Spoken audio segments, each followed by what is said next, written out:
Lord B and Jester talking about everything from crystals, vibrations, comics, technology, cartoons, magic, meditation, herbal remedies, etc. Whatever comes to mind, just going on tangents and rambling on. Welcome, Infinites. This is what we call The Riff, the Tangent Podcast. This is Episode 9, Area 51 and such. I am Jester D. Wild One, and my really ecstatic, coffee-driven co-host, Lord B, is on the other line, and he's ready. He's fucking fired up. What's up, buddy? Triple shot. That's what's up.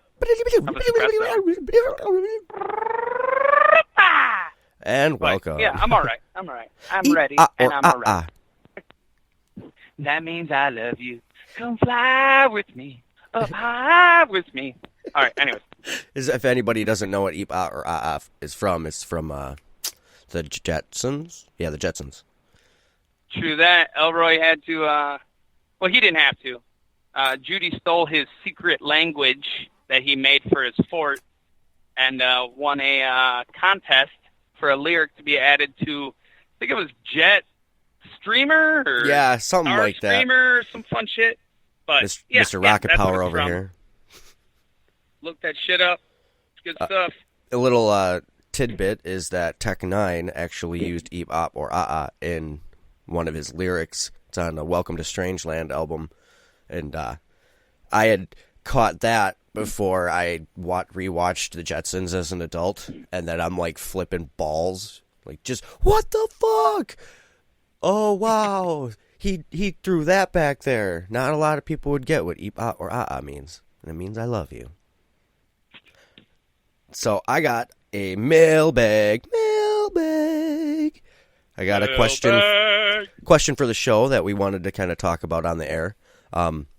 Question comes from my uncle in Kerosene, Michigan. I don't even know if that's a real place. His question to Lord B was about the Avengers Endgame movie, and spoilers beware if you haven't seen the movie. Yeah, you got some watching to do. Can Captain America hold Thor's hammer in the comics? Yes. He is worthy. The people who are able to hold his hammer are true in spirit for what they believe in. It's kind of like the original of why Goku can become Super Saiyan and Vegeta couldn't for the longest time.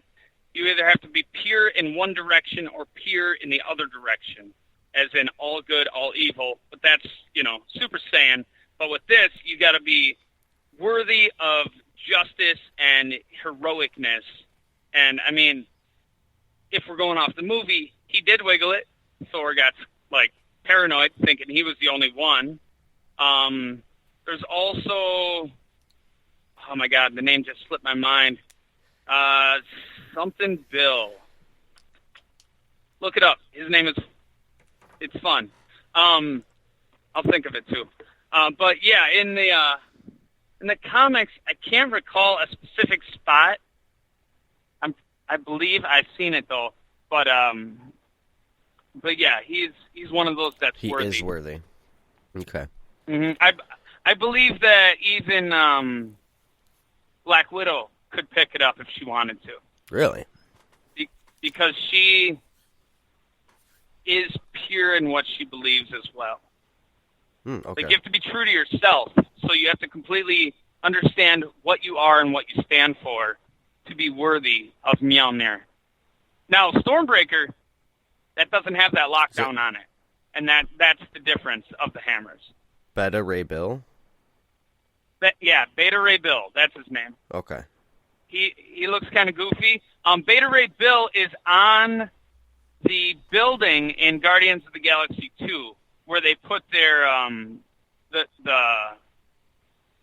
can't remember what their champions. They were putting their faces on the building. Beta Ray Bill's face is on that building. A little Easter egg to that. That's awesome. Which is also in Planet Hulk. He shows up in that too. So who is holding Stormbreaker? Beta Ray Bill?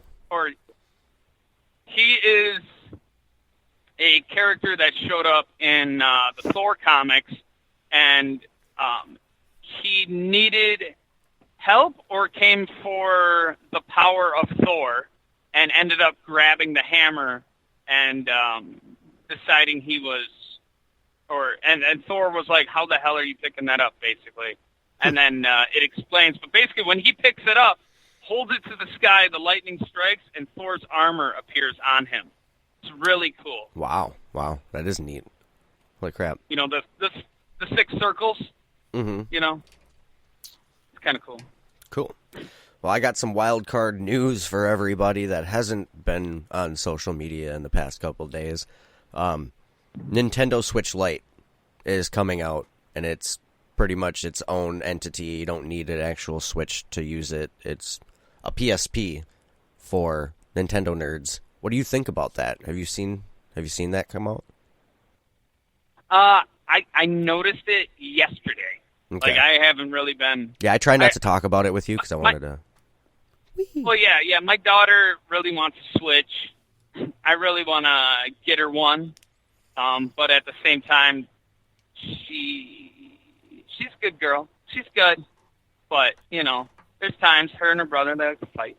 Anyways, I saw it yesterday, and the only thing I could think of was, is that not just a Nintendo 3DS controller on the side instead of on the bottom? Right. Same fucking thing. A little bit bigger, obviously, but what the... Really? I got Making sales? Is something slow? Don't have enough games? Like, what? Let's make a new contraption. That's what the Switch is. Put the controllers on the side, walk away with it. Right. Like, what? But you need to be attached to the base Switch, don't you? No. You can pretty much go anywhere that's with the whole it. thing. You drop the deal into it.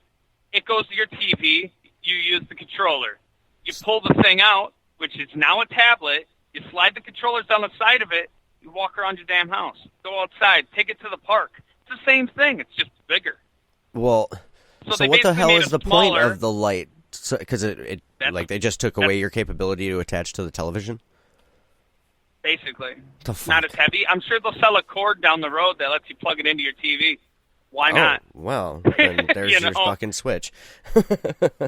Maybe the games are only downloadable. Maybe it's a scenario like that where it's light because it doesn't have the cartridge space capacity, so maybe you have to download the game, which then would push digital sales to reduce plastic consumption. Maybe that's the push. A ecological stand front. Maybe. That could be it. We'll have to research a little bit more. I have a Nintendo Switch story.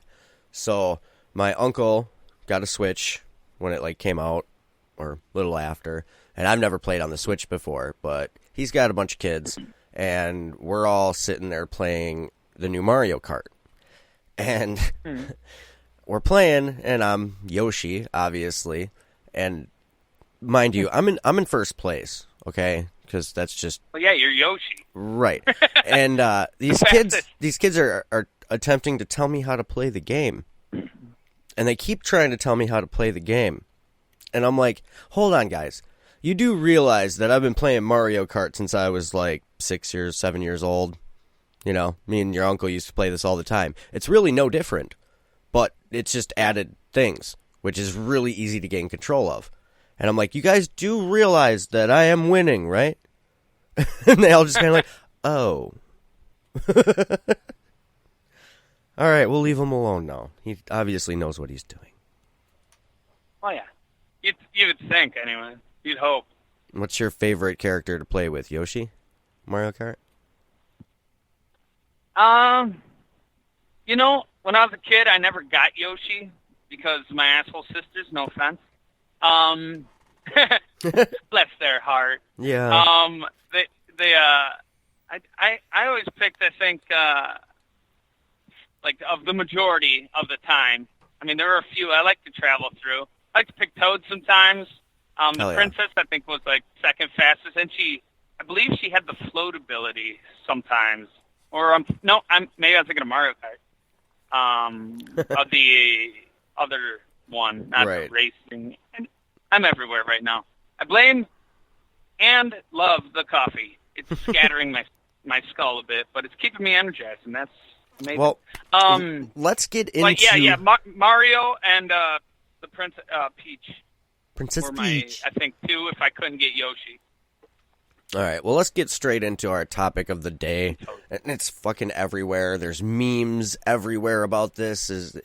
Let's talk about Area 51. Let's talk about Area 51 in general. And let's talk about this raid that they can't stop us all. Real quick, there's one meme. There's two memes that are my favorite. One of our buddies posted this one, and it says, no matter what, we win. If they raid, we get memes. If they don't raid, we get memes. In the end, we get memes. We win. And the other one was time traveler travels back to time, and he's talking to someone, and he goes, "Hey, what's happening?" You know, he travels back to like September, let's say 19th. Oh, we're getting ready to raid Area 51 to figure it out. And he goes, "Oh, the Area 51 massacres this year?" So what? I forgot about that. Love that one. Totally spaced that. Right.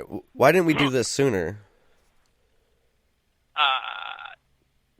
Because we didn't have the platform for it, but we kind of have. But someone posted that this guy made this as a joke, and he's just going to be sitting at home going, "You go, guys. Yeah. You go for it." Yeah. I'm so proud of you. You know, someone laid out a scenario with the raid. I know we kind of just jumped over that beginning thing and went right to the raid. We'll come back. But basically, someone threw out a thing saying, the first wave will be the Kyles, and then the next wave will be the Naruto runners, and then the next wave will be the Karens to deal with the officers, basically.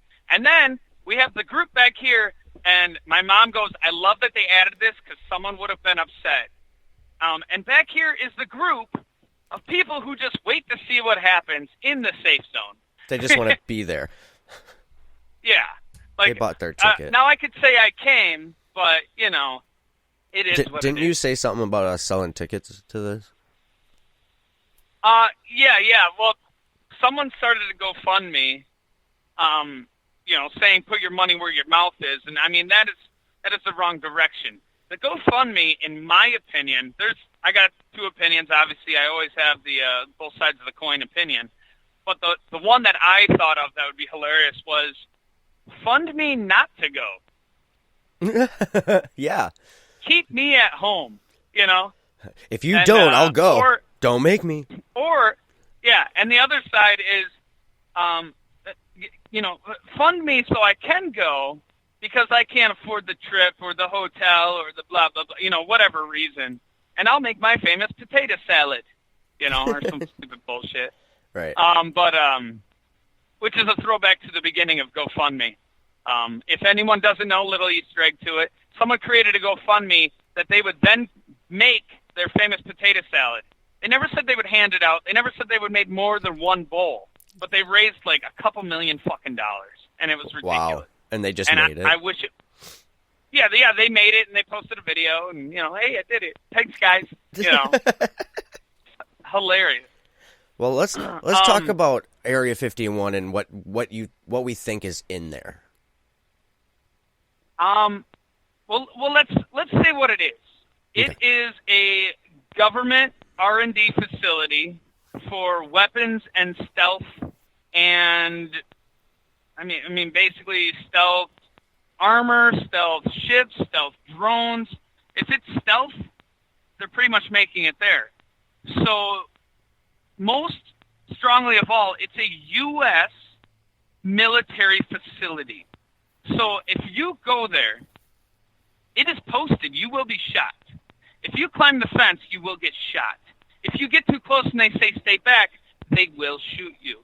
It is essentially treason. Now back to what I think is in there, covered it a little bit. I think it is an R&D facility, research and development of stealth weapons, stealth things. It is a nuclear test facility. Bob Lazar, to throw back to one of our beginning things and why we initially started talking Area 51, episode 2, I believe, he actually put out a warning saying, listen, it's not a joke.